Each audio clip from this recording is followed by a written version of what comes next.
ఇవాళ 100% ఇంత పచ్చిగా ఈ పెవికాల బంధం బీఆర్ఎస్ పార్టీకి మాధవ్ రెడ్డికి ఇంత పెవికాల బంధం ఉంటే బీఆర్ఎస్ పార్టీ దీని మీద ఎందుకు స్పందించదు?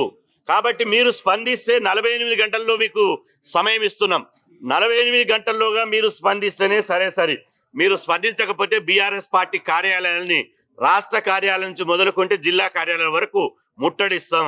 మీరు మల్లారి మాధవ్ రెడ్డిని మా మనిషి కాదు, మేము బహిష్కరిస్తున్నాం, మాకు సంబంధం లేదని ప్రకటించండి. లేదు మాధవ్ రెడ్డి మా మనిషి అని ధైర్యం ఉంటే చెప్పండి.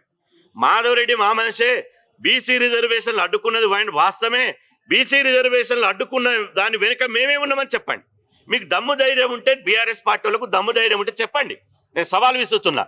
ఒక బీసీ బిడ్డగా మా ఆవేదన, మా ఆక్రోశం, మా ఆకలి బాధ, మమ్మల్ని అణచివేస్తున్నటువంటి ఈ యొక్క దాన్ని రగిలిపోతున్నాం. ఇట్లాంటి బీసీల ద్రోహిని మీరు చేసుకొని ఇలా బీఆర్ఎస్ పార్టీ బీసీల ద్రోహిగా మిగిలింది కదా. దీని మీద ఎందుకు సమాధానం చెప్పరు? మీరు సమాధానం చెప్పకుంటే మీ శవయాత్రలు చేస్తాం, మిమ్మల్ని చావు డప్పు కొడతాం, మీ ఇళ్ళ దగ్గరికి వచ్చి చావు డప్పులు కొడతాం.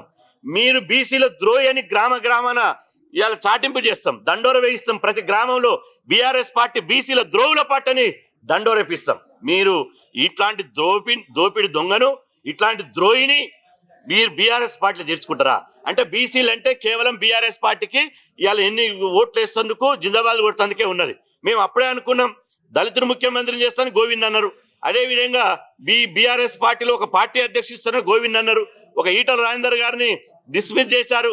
అదేవిధంగా ఒక దళిత బిడ్డ రాజయ్య గారిని బర్తరఫ్ చేశారు.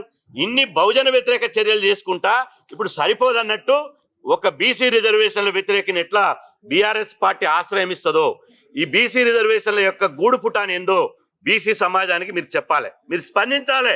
మీరు స్పందించకపోతే మాత్రం ప్రజాక్షేత్రంలో బీఆర్ఎస్ పార్టీని ఎట్టి పరిస్థితులు వదిలేది లేదు. మేము అవసరమైతే గ్రామం ఈ బుట్టంగారి మాధవ్ రెడ్డి రిజర్వేషన్లు అడ్డుకున్నది 100%, 99% కూడా కాదు, 100% బీఆర్ఎస్ పార్టీని అని చెప్పి మేము ఈ ఆధారాలతోటి, ఈ సాక్ష్యాలతోటి మేము ఖచ్చితంగా ప్రజాక్షేత్రంలోకి వెళ్తాం. బీఆర్ఎస్ పార్టీ బీసీ వ్యతిరేక వైఖరిని ఎండగడతాం.